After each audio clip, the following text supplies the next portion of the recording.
Umat Tuhan yang dikasihi dan diberkati dalam Kristus Yesus. Shalom.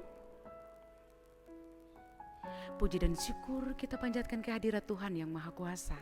Oleh karena kasih dan karunia-Nya yang besar dalam kehidupan kita yang menyertai kita hingga hari ini. Dalam kasih dan anugerah-Nya yang besar itu, di mana saat ini kita akan merenungkan satu bagian kebenaran firman Tuhan yang terambil dari Alkitab Perjanjian Baru, yaitu Injil Yohanes pada pasalnya yang ke-11, ayatnya yang pertama hingga ayatnya yang ke-44. Dan yang menjadi tema perenungan kita ini terletak pada ayatnya yang ke-40 yang berbunyi, "Jikalau engkau percaya, engkau akan melihat kemuliaan Allah." Saudaraku yang kekasih di dalam Kristus Yesus, hari ini kita merenungkan satu bagian kebenaran firman Tuhan, pernyataan Tuhan Yesus yang luar biasa yang tercatat dalam Yohanes pasal 11 pada ayatnya yang ke-40 yang berbunyi, "Bukankah sudah kukatakan kepadamu, jikalau engkau percaya, engkau akan melihat kemuliaan Allah." Saudaraku yang kekasih dalam Kristus Yesus, kalimat ini disampaikan oleh Yesus kepada Marta dalam situasi yang emosional, di mana saudaranya Lazarus baru saja meninggal dan sudah dikuburkan selama 4 hari. Dalam suasana duka dan keputusasaan ini, Yesus justru memberi janji, "Jika engkau percaya, engkau akan melihat kemuliaan Allah." Saudaraku yang kekasih dalam Kristus Yesus, apa maknanya bagi kita hari ini? Mari kita telusuri lebih dalam bagian kebenaran firman Tuhan ini.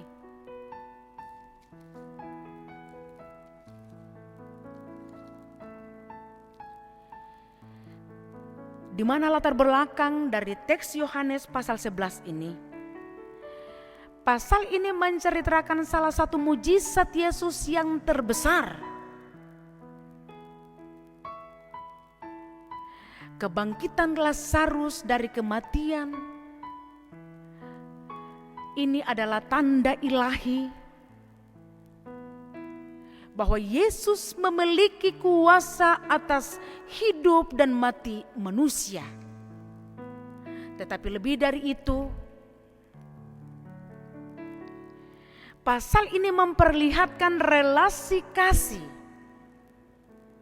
antara Yesus dan keluarga Lazarus, serta juga tantangan iman dalam menghadapi situasi yang tampaknya sudah terlambat. Saudaraku yang kekasih dalam Kristus Yesus, tokoh-tokoh utama dalam kisah ini adalah Yesus Sang Anak Allah penuh kuasa dan kasih, Marta dan Maria yang mengalami duka dan pergumulan iman, dan Lazarus, saudara mereka yang mati dan dibangkitkan kembali.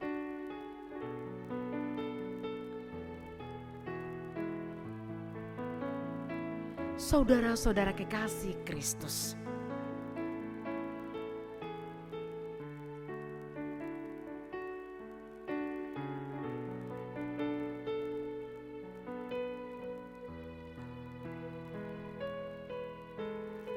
isi khotbah dari kebenaran firman Tuhan yang kita renungkan ini. Yang pertama adalah respon manusia yang terbatas. Marta bersikap rasional dan terbatas. Ada pada ayatnya yang ke-21. Di situ berkata, "Tuhan, sekiranya Engkau ada di sini, saudaraku pasti tidak mati." Di sini Marta percaya kepada kuasa Yesus. Tetapi hanya sebatas sebelum kematian itu terjadi. Ini menunjukkan bahwa imannya dibatasi oleh logika dan waktu manusia. Saudaraku yang kekasih dalam Kristus Yesus, ia memang percaya bahwa Yesus bisa menyembuhkan, tetapi ia tidak menyangka bahwa Yesus bisa membangkitkan orang mati. Saudara yang terkasih dalam Kristus Yesus, bukankah ini juga sering menjadi sikap kita? Bahwa kita percaya Tuhan bisa menolong kita, asal jangan terlalu terlambat. Kita juga percaya bahwa kita masih ada peluang. Tetapi saat semuanya tampak mati, masalah keuangan, relasi, kesehatan kita, pelayanan kita, kita mulai merasakan keraguan. Kita mulai berpikir, Tuhan, kalau Engkau hadir lebih awal, mungkin ini tidak akan terjadi.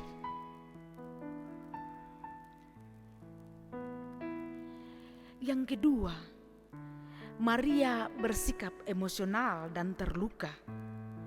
Terletak pada ayat yang ke-32. Di situ katakan, "Tuhan, sekiranya Engkau ada di sini, saudaraku pasti tidak mati." Perkataannya sama dengan Marta, namun disampaikan dengan tangis. Maria mengalami kesedihan yang sangat mendalam, sehingga emosinya menjadi penghalang untuk melihat akan karya besar Tuhan. Ia meratapi kenyataan, bukan melihat suatu kemungkinan. Saudaraku yang terkasih dalam Kristus Yesus, kadang kesedihan dan trauma seringkali membuat kita sulit melihat Tuhan bekerja di dalam hidup kita. Ketika kita terlalu fokus pada luka dan rasa kehilangan, kita bisa kehilangan pengharapan itu. Kita butuh bangkit dan datang kembali kepada Yesus. Seperti sikap Maria yang akhirnya bangkit dan pergi kepada Yesus. Ada pada ayat yang ke-29. Dan yang ketiga, keraguan terhadap perintah Tuhan. Ayat ke-39 di situ berkata, "Tuhan, ia sudah berbau, sebab sudah 4 hari ia mati." Saudaraku, ini adalah bentuk penolakan halus terhadap perintah Yesus. Marta tidak melihat manfaat membuka kubur, karena menurut pikirannya tidak ada lagi yang bisa dilakukan. Saudaraku yang terkasih dalam Kristus Yesus, terkadang Tuhan menyuruh kita untuk membuka batu kubur di dalam hidup kita, untuk menghadapi kembali luka masa lalu, mengampuni, mengambil langkah iman. Tetapi seringkali kita menolak karena sudah terlalu lama atau sudah berbau.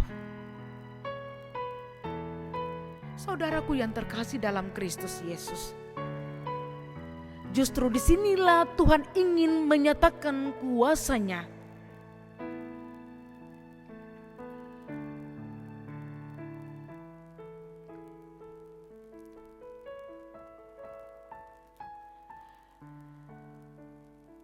Saudara-saudaraku yang dikasihi dalam Kristus Yesus, isi khotbah dari pembacaan kita ini yang kedua adalah tindakan Tuhan yang tak terbatas, di mana Yesus menunjukkan empati dan kasih terletak pada ayatnya yang ke-35. Maka menangislah Yesus. Yesus tidak datang sebagai Mesias yang dingin dan jauh, tetapi sebagai Allah yang menangis bersama umat-Nya. Ia tidak hanya tahu penderitaan yang kita alami, tetapi Ia ikut merasakannya. Dia adalah Allah yang turut berduka bersama dengan kita, merasakan apa yang kita alami. Saudaraku yang dikasihi dalam Kristus Yesus, dalam penderitaan kita, janganlah kita berpikir Tuhan itu diam saja. Meskipun jawaban yang kita tunggu belum terlihat, tetapi hatinya Tuhan itu tetap penuh kasih. Ia peduli. Ia mengerti setiap tetesan air mata kita. Doa kita tidak pernah sia-sia. Selain itu juga, Yesus menunjukkan kuasa-Nya pada ayatnya yang ke-43 dan 44. Berkata di situ, Lazarus marilah keluar. Orang yang telah mati itu datang keluar. Inilah puncak kemuliaan Allah. Dengan satu kalimat, orang mati selama 4 hari bisa keluar dari kubur. Saudaraku yang terkasih dalam Kristus Yesus, Tuhan tidak ada batas bagi kuasa-Nya.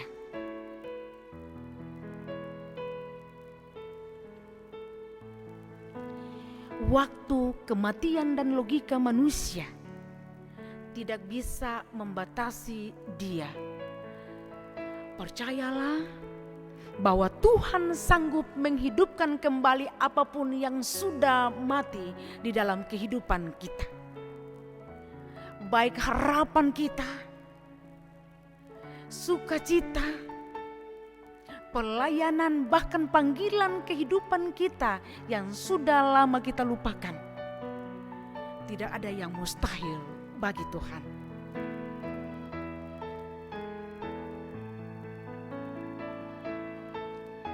Dan yang ketiga, yang menjadi isi khotbah dari konteks pembacaan kita ini, yaitu tujuan dari mujizat ini untuk kemuliaan Allah. Pada ayat yang ke-4 berkata, untuk kemuliaan Allah supaya anak Allah dimuliakan olehnya. Mujizat ini bukan semata untuk kenyamanan manusia, tetapi untuk menyatakan siapa Yesus sebenarnya. Ia anak Allah yang berkuasa atas maut.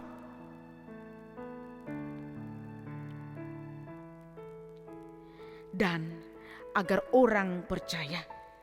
Ada pada ayat yang ke-42.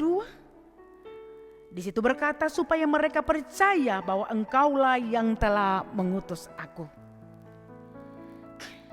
Saudaraku yang kekasih dalam Kristus Yesus, Tuhan menggunakan krisis untuk membentuk iman percaya kita dan menyatakan identitasnya. Mujizat bukanlah tujuan akhir, tetapi iman dan pengenalan akan Kristuslah yang menjadi tujuan akhir hidup kita. Saudaraku yang kekasih dalam Kristus Yesus, lewat bagian kebenaran firman Tuhan ini kita belajar bahwa iman sejati itu melampaui segala keadaan. Iman bukan hanya percaya pada saat semuanya baik, tetapi iman sejati adalah tetap percaya ketika semua harapan manusia sudah habis. Tuhan tidak meminta kita untuk tahu bagaimana. Dia hanya meminta kita percaya kepada siapa. Percaya artinya melangkah bersama dengan Tuhan. Percaya bukan hanya sebuah perasaan atau pengakuan mulut, tetapi tindakan yang nyata. Seperti Maria yang bangkit dan pergi kepada Yesus. Pada ayat yang ke-29, kita pun harus bangkit dari kesedihan, kekecewaan, ketakutan, dan datang kepada Yesus. Dan yang berikut, jangan pernah membatasi kuasa Tuhan. Saudaraku yang kekasih dalam Kristus Yesus, mungkin ada bagian dari hidup kita yang sudah kita kuburkan. Relasi hubungan kita yang sudah rusak. Mimpi yang terkubur atau pelayanan yang sudah mati. Tetapi Tuhan berkata, jikalau engkau percaya, artinya saat itu percaya. Kita membuka ruang iman, Tuhan bisa mengubah keadaan yang mati menjadi hidup. Dan yang terakhir, kesaksian bagi orang lain. Mujizat Lazarus membuat banyak orang percaya. Ada pada ayat yang ke-45. Kehidupan kita juga bisa menjadi suatu kesaksian ketika kita percaya, ketika kita taat dan melihat bagaimana Tuhan bekerja. Saudara-saudaraku yang kekasih dalam Kristus Yesus. Yohanes 11 pada ayatnya ke-40 adalah panggilan untuk hidup dalam iman yang aktif, bukan iman yang pasif. Jikalau engkau percaya, engkau akan melihat kemuliaan Allah. Tuhan tidak berjanji bahwa semua akan mudah, tetapi Ia menjanjikan kemuliaannya akan dinyatakan kepada mereka yang percaya. Hari ini, apakah ada sesuatu dalam hidup saudara yang terasa sudah mati? Pergumulan kehidupan, tentang masalah keluarga, tentang masa depan, tentang sakit penyakit, atau harapan. Yesus berkata kepada kita masing-masing, bukankah sudah kukatakan kepadamu, jikalau engkau percaya, engkau akan melihat kemuliaan Allah. Marilah kita percaya dan bersiap menyaksikan kemuliaan Allah dinyatakan atas kehidupan kita semua. Tuhan Yesus yang mempunyai firman ini, kiranya memberkatinya atas seluruh kehidupan kita. Amin.